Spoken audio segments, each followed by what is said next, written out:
ურთიერთობის აწყობა გიჭირთ, როდესაც მამაკაცს დაშორდებით და რამოდენიმე ხანში, რამოდენიმე კვირაში ან თვეში გინდათ ახალი ურთიერთობა დაიწყოთ.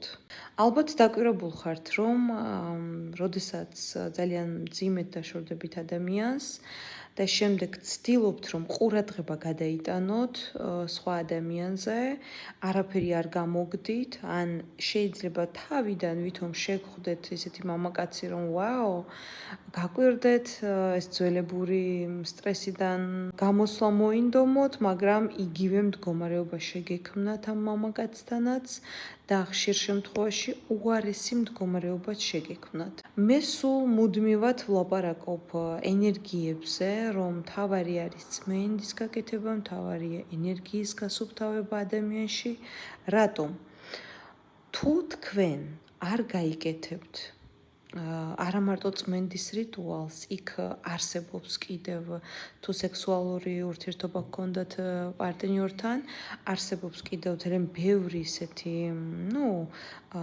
სახლის პირობებში გასაკეთებელი სპეციალური რიტუალები, სხვადასხვა აბაზანები, თქვენ საშუალოს ნოში ქალზე მაქვს საუბარი, რა თქმა უნდა, მამაკაცის ენერგეტიკა დაახლოებით 4-დან 6 წლამდე რჩება და თქვენ წარმოიდგინეთ, მე ამაზე მარათონებში მისაუბრია კიდევაც, რომ ის ტოქსიური თუ იყო ის მამაკაცი, წარმოიდგინეთ, როგორ გაგაწამებთ. ხშირ შემთხვევაში ჯანმრთელობის პრობლემებიც კი შეიძლება შეგიქმნათ.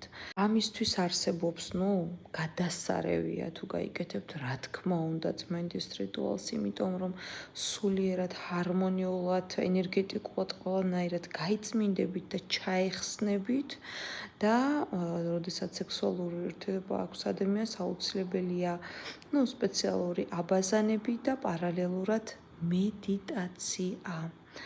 მედიტაცია იცით თქვენ რა ჯადოსნურ, ასე ვთქვათ, ამბებს აკეთებს, ამიტომ მე გადავწყვიტე დღეიდან, რომ თქვენ ჩაგიწეროთ მედიტაციები, ეს იქნება ქალური ენერგიის გაღვიძება, ეს იქნება ფულის მოზიდვა თუ ასე შემდეგ.